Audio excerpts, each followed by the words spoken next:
Something I talk about in the Healed Being program is that emotionally abusive people push away those they care about, even though most of them are afraid of being alone, unloved, and unhappy. I can so relate. In my old life, who I used to be would make the closest person in my life feel bad for being themselves. If you make someone you love feel bad for being themselves, they're not going to want to be with you anymore. Love will dissolve. I talk about that and so much more in the life-changing program called Healed Being. If you're hurting someone you love and you just can't seem to stop, go to healedbeing.com and start making changes right away. Life presents the toughest challenges. Every day you are faced with decisions that test your ability to express who you really want to be in this world. We're told to keep saying affirmations and keep thinking positively, but what do you do when that stuff doesn't work? Welcome to the Overwhelmed Brain, where you'll learn to make decisions that are right for you so that you can create the life you want now.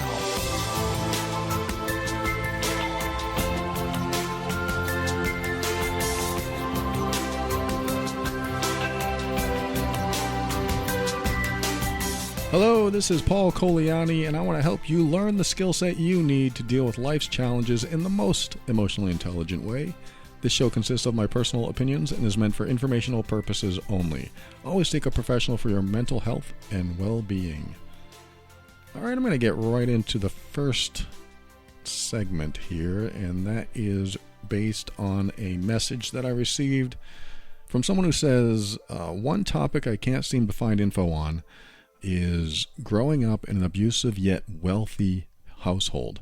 I'm an adult child of an alcoholic, and I feel that I'm being dismissed and judged because I had all the things that adult children of neglectful homes didn't have, like money, education, cars, opportunities, second homes, but the price to pay was physical and verbal abuse. The shaming, perfectionist demands, and high level of internal family dysfunction, it was next level, yet my parents were highly revered. They were not addicts, but I had a rageaholic, violent dad and a mom who liked to egg him on, and I've been no contact with them for many years, and I'm worried about whether I'll be left an inheritance. Maybe that would be the one way I felt like they did care. The dismissive, quote, poor little rich kids trope feels real. Any thoughts on this? I gave up my privileges for freedom, but I can't let go of my old life, though I did so voluntarily. I'm not sure what that means, but I did write to this person and ask him to elaborate a little bit. And he sent me a good elaboration, and I'm not going to read the rest of it to you because it's not relevant to my reply here. But basically, he's worried that he's not going to get the inheritance, and that thought has caused him to maybe think maybe I should make friends and just deal with it, with his family. He's been no contact for many years. And let me see, he also said, the good news is I'm pretty okay. I have a trusted group of friends that get me and get it, and as well as a good therapist. So thanks for the work you do. I don't know if you did ACA, Adult Children of Alcoholic. Based on your advice, it sounds like you have, and perhaps it was helpful, but the program itself wasn't the right fit or not. But that's where I am. I need practical tools and strategies, which I think you do a good job of conveying. Okay. Thank you so much for writing this and for sharing this. I left out all the details so nobody knows who you are. And if you hear this right now, I'm talking to you, the person who wrote, and there are a couple things that I want to mention. One of them is your comment on adult children of alcoholics. I actually have an episode on adult children of alcoholics, and you'll find it at theoverwhelmedbrain.com. Just type in the word alcohol or alcoholic, and it should come up for you. And that might be helpful. But for those who don't know, it's sort of like, you have AA, Alcoholics Anonymous, and then you have the children of alcoholics, adult children of alcoholics, and there are meeting groups for that. I went to one once, and you're right, it didn't feel like a good fit for me. In fact, it was just when I was starting to heal because I believed I needed what they had to offer. And it is possible that, well, I'm sure it's probable that I would have gotten a lot from the program. But I was working on healing. I might have actually been seeing a therapist at that time, I'm not sure.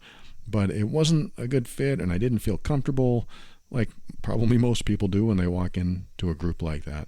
So I decided to not do it and work on my healing, and that's what I've been doing for many, many years. So my decision, even though it might have accelerated my healing, I'm okay with my decision not continuing to attend. And the alcoholic doesn't really have an effect on me anymore in my life. It was my stepfather. But I do recommend programs like this for those of you who cannot get the toxic, alcoholic, or addicted person out of your life or out of your mind, like a trauma response. So if you feel you have very high emotional triggers, very deep emotional triggers, like trauma responses, like I used to have, where if somebody drank around me, drank alcohol, I wouldn't flip out, but I would be upset. I would give them the silent treatment. I would be angry. I would tell them what they're doing, or I would actually say, you shouldn't do that. I wouldn't tell them what to do, but I would say, you shouldn't do that. That's not good. You shouldn't drink alcohol. That was me a long time ago, and if you knew me back then, I'm sorry. I wasn't that pleasant when you were drinking alcohol around me.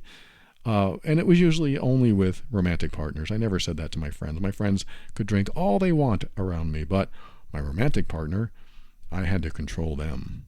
That was my feelings and my thoughts back then. Because if they drank around me, then I would see my old drunk dad behavior, and I don't want that.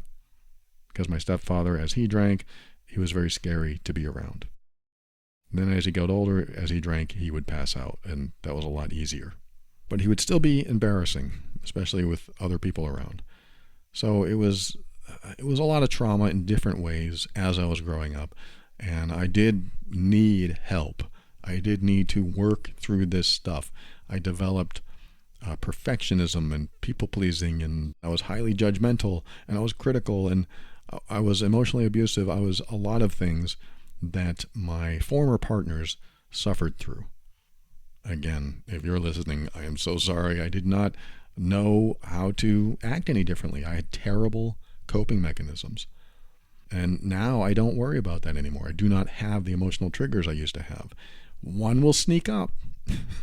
One old emotional trigger will sneak up every now and then, and I process it, I reflect on it, I deal with it, and I heal through it. I've just been doing this for so long that I know the right questions to ask myself. In fact, if you want the questions that I ask myself that help me to heal and process this stuff, I wrote an article called Stupid Questions That Lead to Healing. TheOverwhelmedBrain.com, just type in the word stupid or questions, and you will find the article that I wrote. And that gives you very specific questions to ask yourself to drill down into the emotional trigger that you're having, or you're thinking about the reaction. Why did I react so badly? Also probably from emotional triggers. Your coping mechanisms, how you cope. Like, for example, I used to cope by trying to control others. Instead of dealing with my emotions, instead of saying, wow, I'm angry, why am I angry? Instead of being my own coach or therapist in that moment, asking myself questions, I decided to push my hurt or my anger onto someone else. And so that's how I coped. I don't have to deal with it. I'll just push it onto someone else. And it was abusive. It was hurtful, and those people don't deserve that hurt. In fact, you heard what I said at the very beginning of this episode. Why do we hurt people that we love? Because when we hurt them, they don't want to be with us. They don't want anything to do with us. They want to avoid us. Why would we hurt someone we love if we want them to stay? And I also mentioned, a lot of us that grew up in some sort of trauma, some sort of addiction or alcoholic household, we've developed these coping mechanisms And if they're not healthy coping mechanisms, we have pushed our pain, pushed our suffering, pushed our sadness, pushed our anger onto other people, and those are usually the closest people in our lives. So when we push our pain, our anger, our sadness onto someone we love, love will dissolve. Love will degrade. Love will go away. And they'll seal their hearts eventually, because we'll push them to the threshold.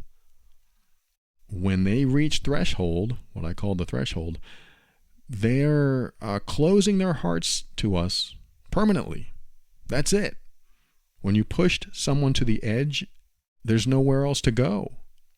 They're stuck at the edge. And when you're stuck at the edge, guess where you are on Maslow's hierarchy of needs? If you're not familiar with that, it starts with the basics. You need air, you need food, you need water. The basics are for survival. So once you have that, then you can go into other things. If you know you'll be fed and you will have water and you will have shelter, then you go into the next phase. Hey, I can have a relationship. And I haven't memorized Maslow's hierarchy, so I'm not going to be able to tell you exactly what the next steps are, but really that's what happens is you fulfill one level of needs, then you get to the next level of needs or wants, and then the next, and then the next, because you can't necessarily buy a car until you have money, and you can't get money until you work, and you can't work if you're not able to, physically or mentally. So you have to fill these needs up. Sometimes the mental requires knowledge, or maybe you have a physical disability and you can't do it, so you have to find another way.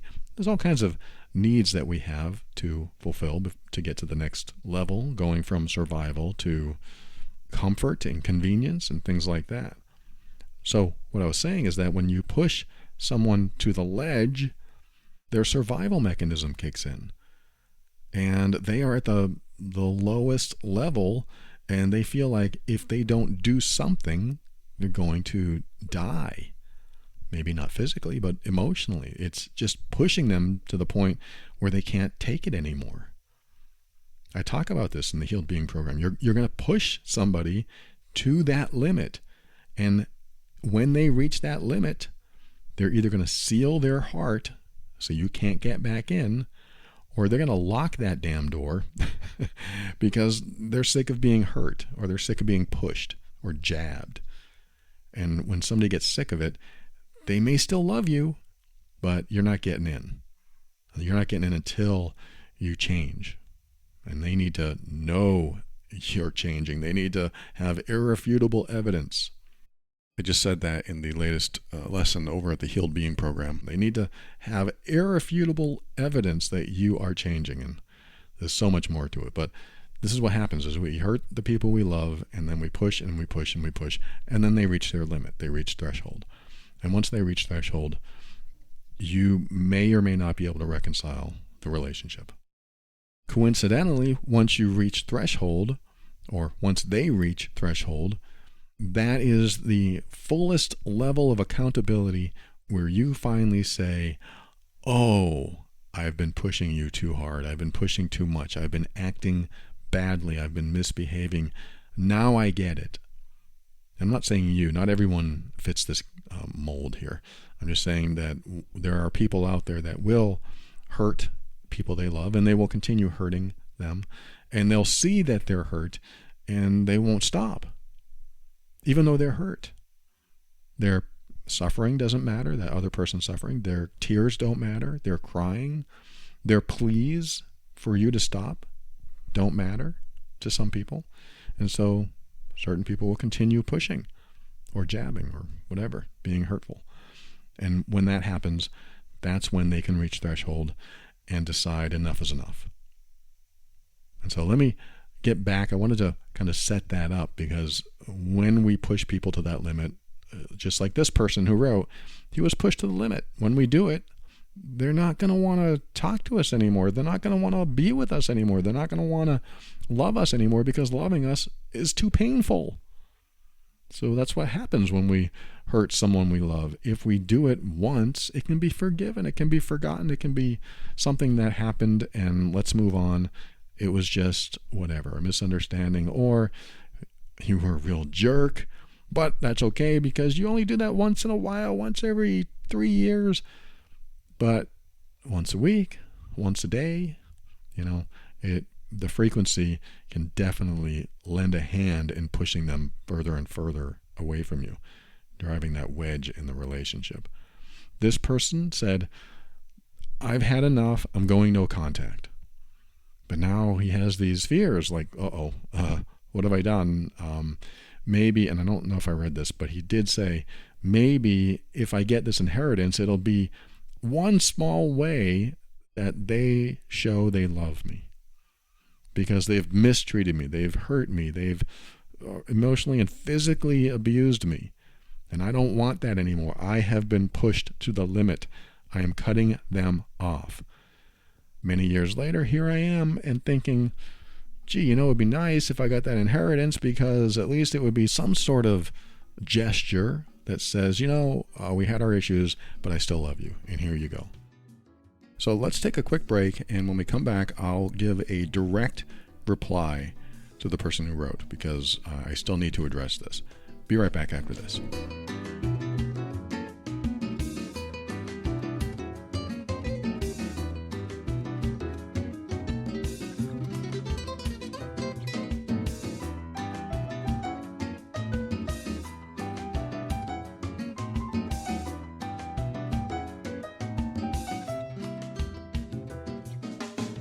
If you've been listening to me talk about Mag Breakthrough by Bioptimizers, you've heard me say I'm monitoring my sleep patterns carefully.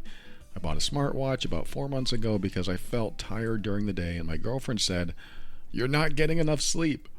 I told her, "Yes, I am." She said, "No, you're not." So I got a smartwatch and saw that she was right, sort of. I wasn't getting enough deep sleep.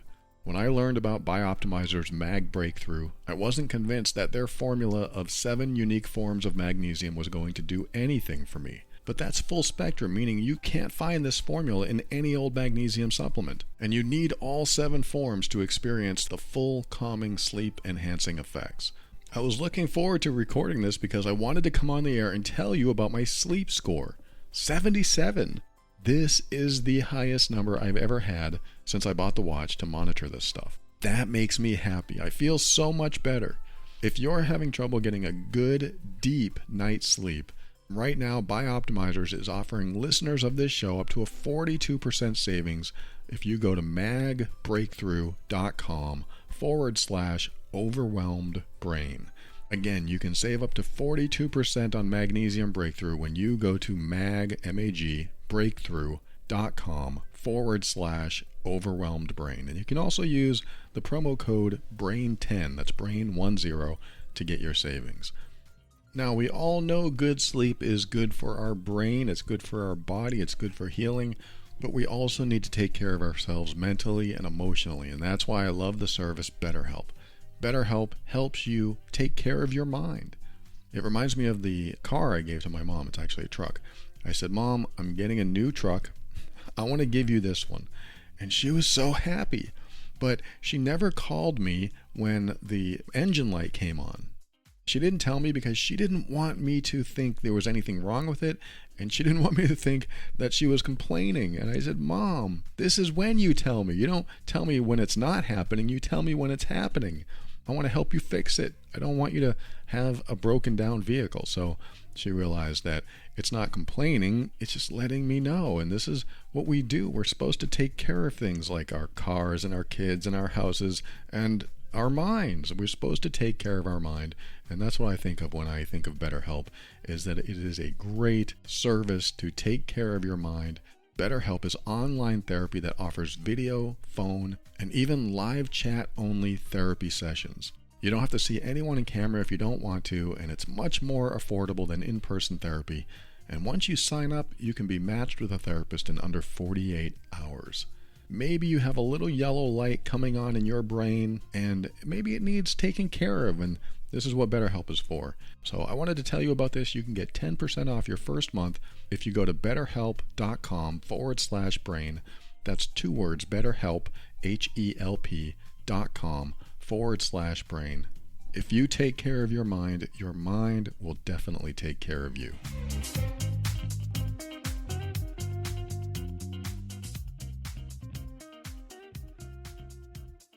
Welcome back. I want to continue talking about what we talked about in the last segment, this person's email.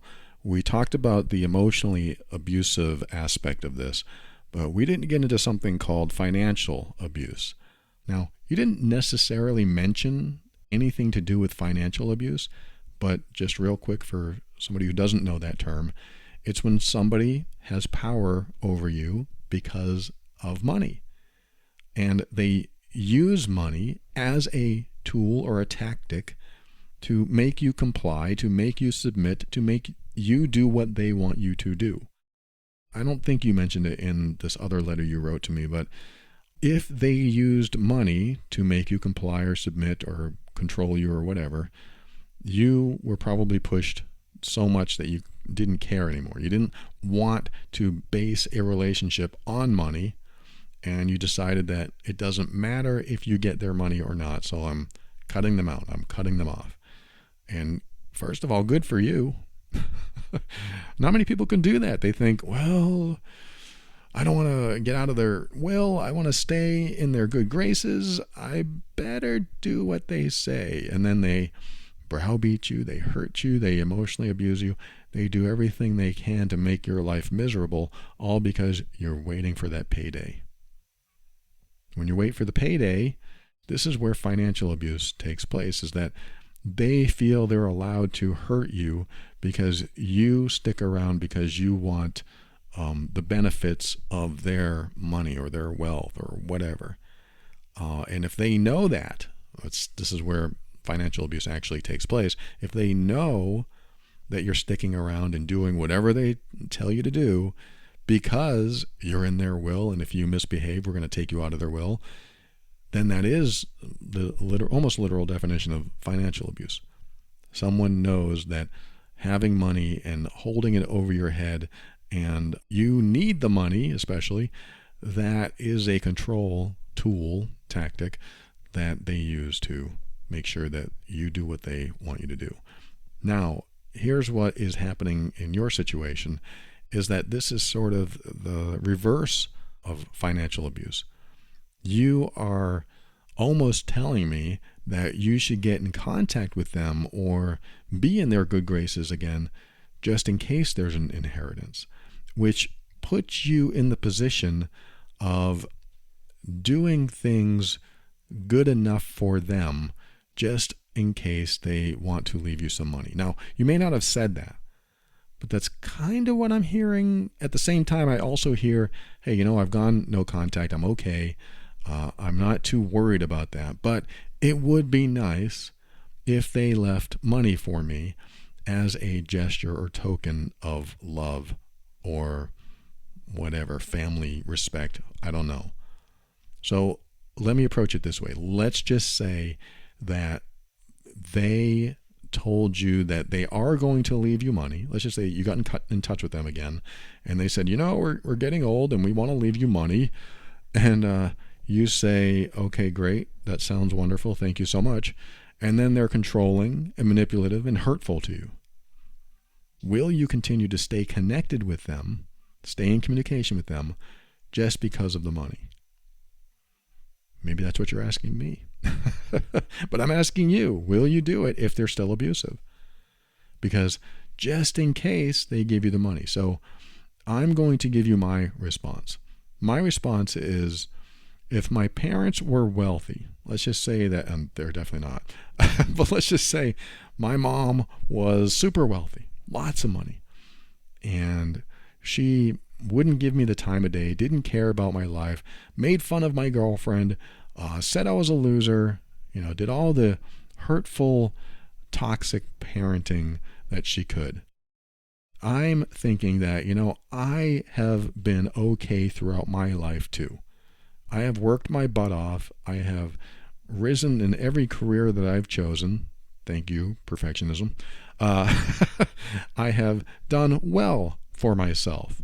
And I know that if suddenly what I'm doing today crashed and burned, I could go out and do something else and be okay. So for me, I could look at her leaving me in her will as a nice thought, a nice gift, but is it a show of love? Wow, I want to swear right now. No. No, hell no, it's not a show of love. It's a show of whatever. She wanted to leave me something. Maybe it's her guilt. I don't know. Do I care that she's leaving? Yeah, I would love the money. Absolutely. I would love it. I'm not going to lie. I would love the money. It would be great. But let's just say that she left me out. Okay, I might be angry, but at the same time, she never really seemed to care about me anyway, and this is kind of that final nail in the coffin of our relationship. Oh, I guess it was true that she never cared about me, and this proves that because in the end, she still didn't leave me anything. So if that happened, again, I'm not going to lie, it would hurt. It would be terrible. Because that's what I'm looking for, just like you. Maybe that's that last gesture that says, this is who I am, and I really did care about you. I just couldn't show up as a good parent. That would be wonderful, but I don't want to expect it. And I don't want you to expect it. And you probably don't. Maybe you do. I don't know. But I'm not going to expect it. So here's the thing. How do I act? Who am I going to be when I talk to her, if I want to reestablish communication? And I'm sort of being you as I'm thinking about this. If I were to reestablish communication with my mom and dad, my dad's not alive, but for you, your mom and dad, would I act any different than who I am? Would I show up as who they wanted me to be or who I know I am? And this is, in my opinion, what your decision should be. You might lose your inheritance. You might lose the money. But what will you lose if you show up as who they want you to be? If they want you to kiss their butt and they're treating you terrible, is that who you want to be? So this is where I go, and this is a very tough thing because money has a lot of control in our lives. That is a control mechanism, even when it's not abusive. You can't pay the electricity without money. So it is a very controlling factor in our lives. And if we have enough of it, the controlling aspect of it kind of goes away, and that's nice. We have more options, we have more freedom. But when we don't, and we're living paycheck to paycheck, if we're even getting a paycheck, then it is definitely something that we have to continue doing in our lives all the time. I mean, even if you're wealthy, you still have investments that you have to continue doing all of our lives to keep it coming in so that we can continue paying for that lowest level on the Maslow's hierarchy again. We need to survive so we can feel comfortable, so things get more convenient, so things are more accessible, and the more comfortable we get, sometimes the better life is. So that's nice. So getting the inheritance would be wonderful. If I'm putting myself in your shoes, am I going to kiss my mom's butt just to get that inheritance? I might a little. I might a little. But what I'm also going to do is not compromise my integrity, not compromise my character, not allow her to violate my values or my boundaries. So I'm going to show up as who I am, who I want to be, and not who she wants me to be. So I am going to love her and respect her and let her know that I'm glad that her life's going well. I'm going to make nice small talk. Maybe there's a connection there, maybe not. I mean, if it's been many, many years, I might just say, I'd really love to have a relationship with you again. Can we do it? And if I notice that she's the same toxic person, I might have to back off. Or if she's so toxic that I can't stand being around her, I can't stand talking to her, then I'm just going to let it all go. I'm going to push it away and realize it's not worth it. Sure, I could probably kiss her butt. I mean, people are telling me that's terrible advice. I could probably kiss her butt a little bit. Okay, I can kind of get through some of your minor toxic behaviors, and what you're saying about that person isn't really about me, even though it's mean. And what you're saying about that group of people, it's very hurtful and terrible, but you're not really directing it at me, so maybe I could tolerate it, and that's just who you are. I can do my best just to be cordial. I can have good manners, and when I witness any toxic behavior toward me, can I allow it to roll off my back like water on a duck's back? Can I do it? Because if I can and not hold a grudge, then I will be okay. And this is where it comes into play for you. Can you be around your parents and allow their toxic behavior to roll off of you? Because you can realize their toxic behavior is not about you at all. In fact, what I have learned in my many, many years of learning about relationships and behavior is that most toxic people, they are toxic on the inside, and it comes from their own past and their own inability to cope. And just like I was saying earlier, when I couldn't cope, I pushed it onto others. They can't cope.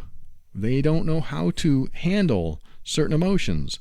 So because they don't want to deal with those emotions, they push their negativity onto other people. And they will usually do it with the people they know the best, typically closest family or romantic partners, because they know them so well that they know how they're going to respond. They know how to trigger people. And as long as they can push it onto someone else, they don't have to deal with it.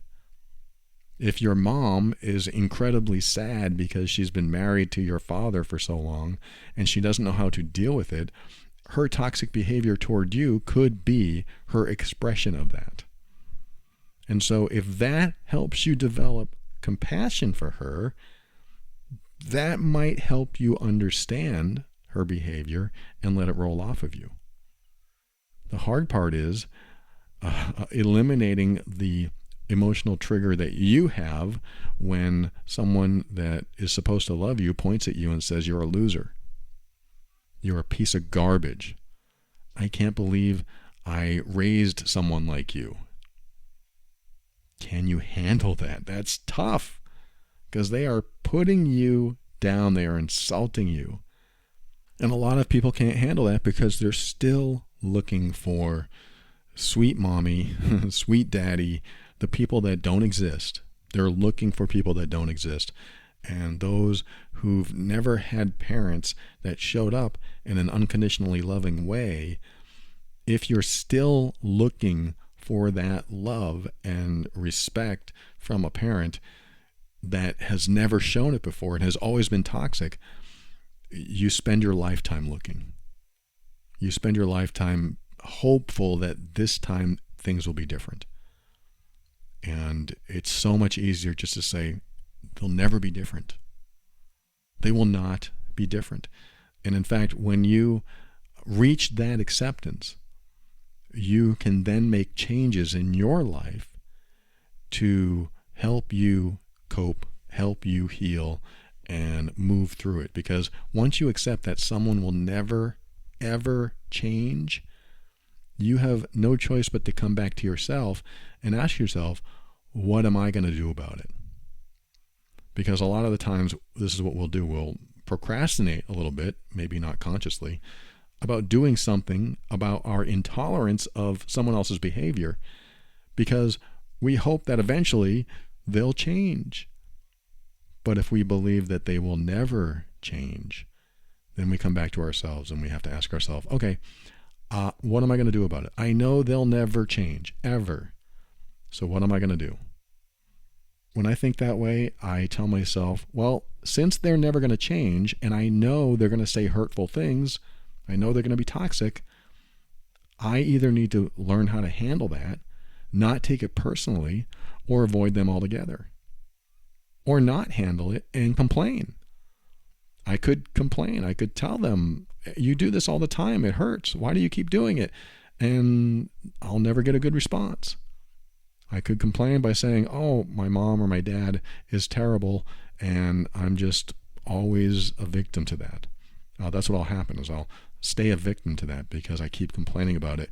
And I keep complaining about it because I just want one day for them to realize how bad they're being.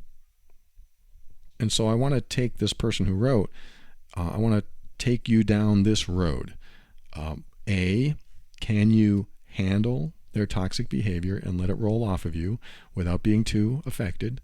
Because if you can, you're the Dalai Lama. You have learned to love unconditionally, and maybe they'll keep you in the will, maybe they won't. Maybe that's not your primary objective, but it would be nice, like you said, it was a gesture that would be something that shows that at least they cared about you, and maybe you didn't know it the whole time, and that kind of fulfills your need to have a loving mom or dad. There could be a deep need for that. I'm sure there is. When we don't have a loving mom or dad or parent type of any sort, then that can feel like there's something missing in our lives, and we can spend our whole lives looking for it. That's why I talk about self-parenting a lot. Sometimes you have to parent yourself. Sometimes you have to say, you're a great person. If it was me, you're a great guy, Paul. I love you. I mean, you've done so much with your life. No, I haven't. I got fired at this one job. Who cares? You tried, didn't you? Well, I didn't really try hard. That's fine too. They're going to support you. Your own parent, or you're self-parenting, you support yourself. It's okay no matter what you did. Yeah, but I made this mistake and I broke the law. So what? You made a mistake. Who cares? I still love you. You're still a great guy. Oh, well, thanks. Feels good. It's definitely not the same, of course, but this is what you have to do sometimes when the real parent can't be in your life for whatever reason. You have to kind of do it. I'm not saying it's easy. I'm not saying this is the solution to years and years of feeling like you're not worthy and not lovable, but it's sure helpful. It's sure helpful to have somebody in your ear, even if you're saying it out loud to yourself, to say, don't worry about it. You're still amazing. You're still fantastic to me. I love you. To me, you're a big success because here you are. You made it this far. So what? You made mistakes. So did I. Wow, thanks so much. That feels good. Thanks so much. And it might be weird to do something like that, but that's the first thing I wanted to tell this person, is that your parents may never show up the way you want them to. So you might have to come to that acceptance. And can you allow their toxic behavior to roll off your back? Because if you can't, and you feel like your integrity is compromised or your boundaries and values are violated, if you feel like you can't be you around them, then B might be you keep them out of your life. B may be stay no contact. And doing that, sure, you risk losing the inheritance, but what's more important? Getting a lot of money? Maybe, could be. This is where a values question comes in. What's more important? Getting a lot of money, being mistreated the whole time until I get that money, and it could be another 10 years, could be another 25 years. But is it more important to take that emotional beating the whole time waiting for that money? Or can I just write it off saying, I'm not going to get it because I don't want to compromise my integrity. I don't want to do it. I would rather be comfortable in my own skin for the next 10 to 25 years. I would rather feel good about myself because I didn't have to show up as inauthentic to anyone, especially to myself. I don't want to be inauthentic. I want to be real. And you might have to understand that you may not have contact with them and you may lose that money. Or they could surprise you and put it in the will, and that was their last gift to you, and suddenly everything's a little different, but not really. But if they did that, then at least you'd have the next 10 to 25 years, in this example, being who you are instead of being who they wanted you to be. And that is B. That's B, A, B. Here's C. C is you decide to keep them in your life and be yourself around them every time. Or at least most of the time. You might have to pick some battles here, but be yourself with them in your life. What does that mean? When they say, you're a loser, you can say, no, I'm not. And you saying that is hurtful. It's mean. Why would you say something like that? That's just really mean. A mom or a dad doesn't say that. What kind of person are you to say that? What does this do? This keeps your integrity. It allows you to be yourself. And it also risks whatever you think they're going to give you. It does risk it. But at least you got to be yourself. And so this is the balancing game, right? You can either do this, keep them in your life, and continue just being yourself. Hey, don't say that. That's mean. That's disrespectful. I'm not going to tolerate that. I will come back tomorrow, or I will call you next week. That's disrespectful. And then you're in control the whole time when you are yourself around them, and you develop an apathy about the inheritance. You know what? If it happens, great. If it doesn't, I don't care either, because I am not compromising myself, and I am going to be okay being myself around these people. So that can turn into who knows what. It happens sometimes. You are yourself around certain people, and because you haven't been yourself around those people for so long, they have not seen you as anyone else. They've always seen you as you've always responded to them. And they don't expect anything else. And you could tick them off by being yourself, because they're not going to expect it. They're not going to want it, probably. They're going to reject it. They're going to be upset. But what you're doing really when you're yourself, especially the way I'm explaining it, is that you're just being logical. You're just being reasonable. You're just being sensible. Because when somebody hurts you or says something mean about you and you say, wow, that was really mean. That was really mean what you just said. Why would you say that? That's very hurtful. When you say something like that, it's the truth. And it's not necessarily poking them back. Yeah, it might be when you say that was really mean, they may feel that way, but you're not poking them back based on like a defensive argument that you might say, well, you're a loser too. That is an unhelpful retort. You don't want to just say, well, you're bad. You're this too. You don't want to go there because it goes nowhere. It's a circular abusive pattern. But you stop the abusive pattern by saying, what you just said was really mean. That really hurt, or whatever you need to say. Because what you're doing is giving them an opportunity to respond. And that's the most loving thing you can do. You're giving them an opportunity to respond in a healthier way, in an empowered way, by saying, hey, what you just said was really hurtful. And they can say, I didn't mean to hurt you.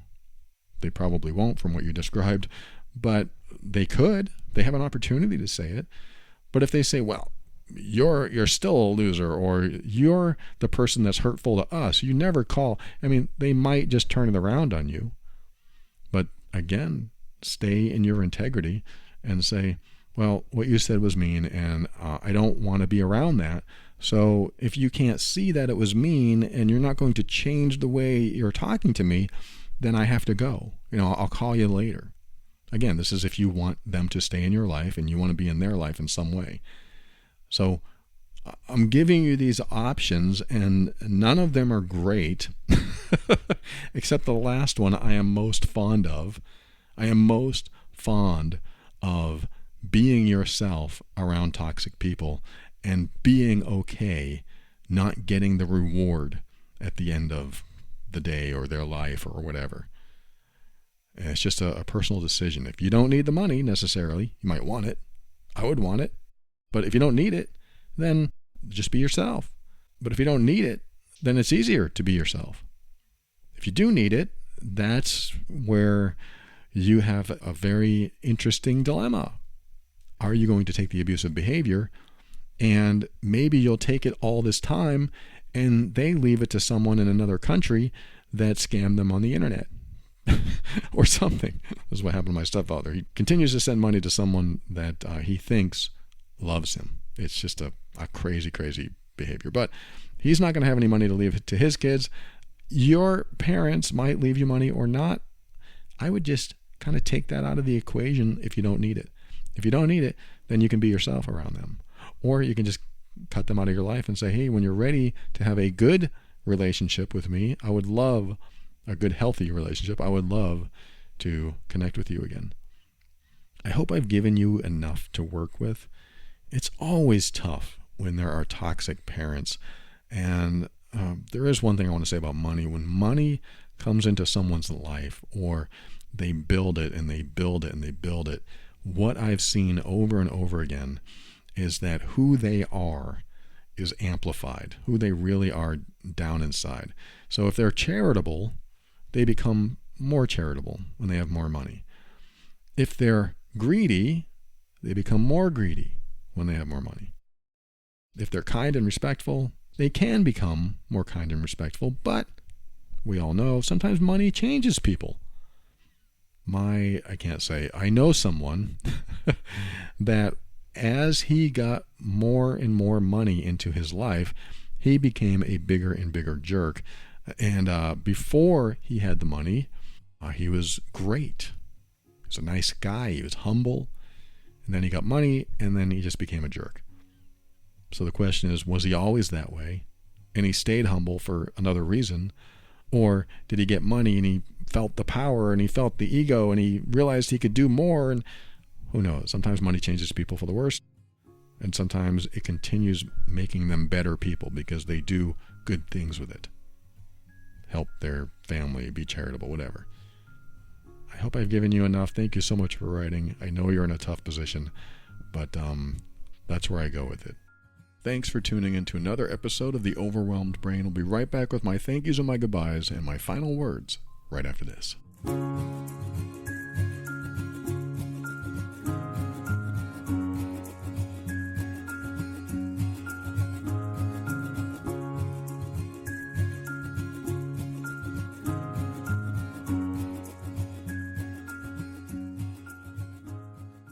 Thank you for listening to another episode of The Overwhelmed Brain. I want to thank our financial backers. I call them the patrons or patrons of the week. Holly, Monica, Brad, Jamie, Nathan, Angel, and Crystal.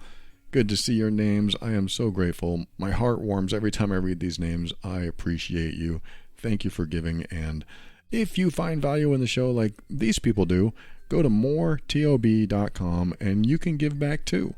It's not required, just optional. You can choose to do so. They've chosen to do so, and I'm very grateful. Thank you so much, patrons. I appreciate each and every one of you. And I want to remind you of my Love and Abuse podcast over at loveandabuse.com. That's if you're dealing or trying to navigate with a difficult relationship and you want to figure out what you need to do. That's a very informative and educational podcast to help you deal with difficult people. And if you know you're the difficult person in the relationship, head over to healedbeing.com. That's something I mentioned at the beginning. A lot of people are getting a lot of benefit from it. And check out the testimonials. If you don't believe me, believe them. healedbeing.com. And thanks to Kevin MacLeod of Incompetech.com for some of the music transitions in The Overwhelmed Brain. And I just want to say this for my final words. You know, if somebody is holding something over your head, you got to get out from under that if at all possible, because what do? Do you show up as a different person, like I was saying? Do you show up as the person that they want you to see? Like, I cannot stand when somebody has something over me. That's the power over model, where they're dominant and they can control my life because they hold the reins and I've got to follow the rules. I mean, it sounds like I'm talking about the typical job, but I'm not talking about that. I'm talking about, well, it could be that too, but I'm talking about somebody that wants to make you do what they want you to do and make you show up the way they want you to show up.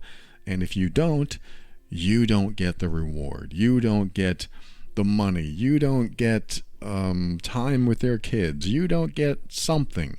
They hold stuff over your head. And man, I just go through life not wanting to give up my integrity for anyone. And this can be tough. This can be real tough. I mentioned one of them. I've actually heard from people that say, I have to deal with their toxic behavior, so I'm allowed to see their kids. They're using kids as leverage for them to act badly. So the people that have the kids, if you're a relative and you want to go see those kids, they can still be the toxic people they are because they know you'll have to, I'll use the term I used before, kiss their butt. You'll have to, I don't like this term as much, brown nose. You'll have to do things and say things in a certain way so you don't lose that privilege. They're taking privileges away from you and sometimes rights. Like, you're not going to be able to do this because I'll sue you. Wow, and suddenly you have to act in a way that is uncharacteristic of you because they're acting like a jackass. They're not healthy. And we can have unhealthy people in our lives controlling us, and we feel like we are completely out of options. And we all have the ability to say, no, I'm not going to do what you want me to do because I don't want to deal with your toxic behavior. So I'm going to be me. Just do you, right? I'm going to be me. But what do you lose? And this is where you have to weigh your options. Am I willing to compromise my integrity so that I can have this reward, I can have this benefit, I can see these kids, I can live in this house, I can have this job, whatever it is? Am I willing to compromise my integrity? Am I willing to be a little less happy or a lot less happy just so I can be okay in this part of my life, just so I can be happy over there? And this can be very tough. Sometimes you will have the toughest decision to make. And I don't have a good answer for this. My answer is always, if you're going to be a jerk, I'm going to be myself. And if it bothers me, I'm going to say what I need to say to you, even if that means that you're going to take something away from me. But I really believe in protecting myself. I really believe in honoring my values and my boundaries and keeping my integrity intact. And what that means is, okay, sometimes they might cross the line and I'll just let it be because I expect it. They're toxic. I don't expect anything else of them. But sometimes they cross the line too much. Like if my mom was toxic and she said, I don't like your girlfriend at all, she can't come, I would say, that's fine. You have a right to your opinion, and I guess we won't see each other anymore, meaning my mom and I. And my mom might say, well, I want to see you. And I would tell her, my girlfriend comes with a package. If you want to see me, you get to see her too. And so I think I mentioned that in another show too. It's like we are the complete package of us, and if somebody doesn't like who we're with, then we just have to make a decision. This is where the balancing act comes in. I have to weigh the different options here. Sometimes we want to keep certain people in our life, so we have to make certain compromises, maybe sacrifices, and you just have to be careful. Don't sacrifice too much of yourself. This is one of those things where if you sacrifice too much of yourself, what's left over to enjoy what's left over? If I allow a toxic person to hold something over me and it disintegrates me at the core level, and I just feel so terrible doing what they want me to do and feeling that control, and I only have like 10% happiness left, am I going to be okay with 90% unhappiness just to take my 10% happiness and apply it to this other thing that is a benefit to me? Again, this is a decision we have to make. And I personally am not a fan when somebody wants to have control over me. I'm willing to compromise here and there, but there's a point where I'm going to say, I'm sorry, I cannot be disrespected any further. Well, I'm not going to give you the inheritance then. Whatever you need to do. I still love you. I want you to be happy. But if you want to take that away from me, that's your choice. Well, you're not going to be able to see the kids again. I really want to see them, and I wish you wouldn't do that because I think they want to see me too. But if that's your choice, I honor it. Wow, can we do that? Can we step into those shoes for a minute and say those things knowing we're going to experience such a loss? This is very, very tough because some people do hold things over our heads knowing that we want those things, but we have to make decisions that are probably out of alignment with our integrity and our values. But they know we won't do it because we want that thing. So we just have to weigh our options. And sometimes you will make a choice that seems like it's very lopsided. Like you're going to take 90% of this abuse for that 10% benefit. But that 10% could be so fulfilling that it was worth it. And that's tough. I don't know how to get you out of that situation except to say the one thing I already said, which is don't take too much of what they're saying to you, even though it's about you, even though it's directed at you. Don't take it too personally. There's something inside of them that hasn't been healed. They don't know how to cope with their emotions, so they make you feel bad so that they don't have to. And if we can see people like that, then maybe we can feel a little bit differently about how they're treating us. Doesn't give them the right to treat you bad. I'm just saying if you really need to deal with this, can you disconnect enough to see that they are unhealthy inside and they need to work on stuff, and that you being in their proximity are going to be a target, and it's not personal. We'd always take things personally, a lot of us. We always take it personally because they point at us. They say our name. They mention things we're doing. It's about us. But really, it's just them trying to purge it onto someone else so that they don't have to deal with their own emotional difficulties in life. I so appreciate you. Just remember to keep an open mind because that's where your power is. When you are open-minded, you can step into your power and create the life you want. Always take steps to grow and evolve. You are powerful beyond measure. And there's one thing I'm absolutely confident about. This is something I know to be true 100%. You are amazing.